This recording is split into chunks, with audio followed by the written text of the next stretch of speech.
बिहार में होली के दिन हुई जहरीली शराब से मौतों के मामले में अब सरकार को कोई जवाब नहीं सूझ रहा है।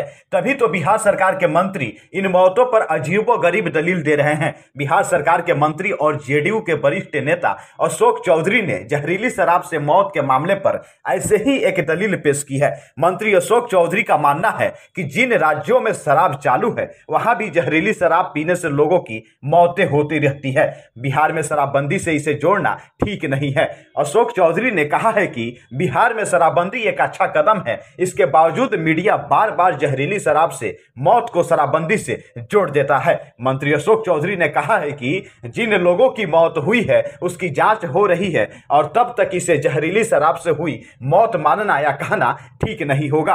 अशोक चौधरी ने कहा है कि देश में रेप और मर्डर जैसे कृत्य पर भी रोक है, लेकिन इसके बावजूद घटनाएं होती रहती है। शराब बनाने वाले भी नहीं जानते हैं कि वह जो शराब बना रहे हैं वह प्रोडक्शन के समय ही जहरीला हो गया है, लेकिन इसके बावजूद लोग शराब पीते हैं और फिर मौत हो जाती है। मंत्री अशोक चौधरी के आए इस बयान के बाद अब बिहार की राजनीति में गर्माहट हो गई है। जिस तरीके से बिहार सरकार के मंत्री अशोक चौधरी ने बलात्कार को लेकर के और शराबबंदी को लेकर के दोनों में समानता दिखाते हुए जो तुलना उन्होंने कर दिया है, अब बिहार में सियासी बवाल बढ़ना तो जाहिर सी बात है। फिलहाल मंत्री अशोक चौधरी का क्या कुछ कहना है जहरीली शराब से हुई मौतों को लेकर के, पहले उनकी बातों को भी सुनना जरूरी है। अगर जहरीली शराब से भी मौत हुआ है तो ऐसा नहीं है कि हम देखते हैं कि जब जब जहरीली शराब से कुछ घटनाएं होती हैं या मौत होती है तो हमेशा प्रेस के लोग उसको शराबबंदी से जोड़ते हैं। ये शराबबंदी से जोड़ने का मामला नहीं है। इस देश में जहाँ जहाँ शराब चालू है, शराबबंदी नहीं है, वहाँ भी जहरीली शराब से लोग मरते हैं। जहरीली शराब बनाने वाले एक डिफरेंट काइंड के सोसाइटी में लोग हैं, जो गंदे लोग हैं।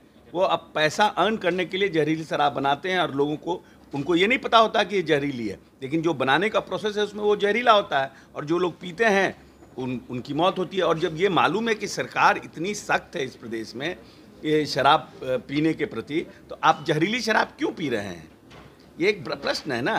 तो इसको बार बार इस तरह से शराबबंदी के साथ इसको नहीं अटैच करने की आवश्यकता है। ये कुछ लोग सोसाइटी में है, रेप, मर्डर, डकैती, ये सब बैन है हमारे कॉन्स्टिट्यूशन में, लेकिन फिर भी तो होता ही है ना।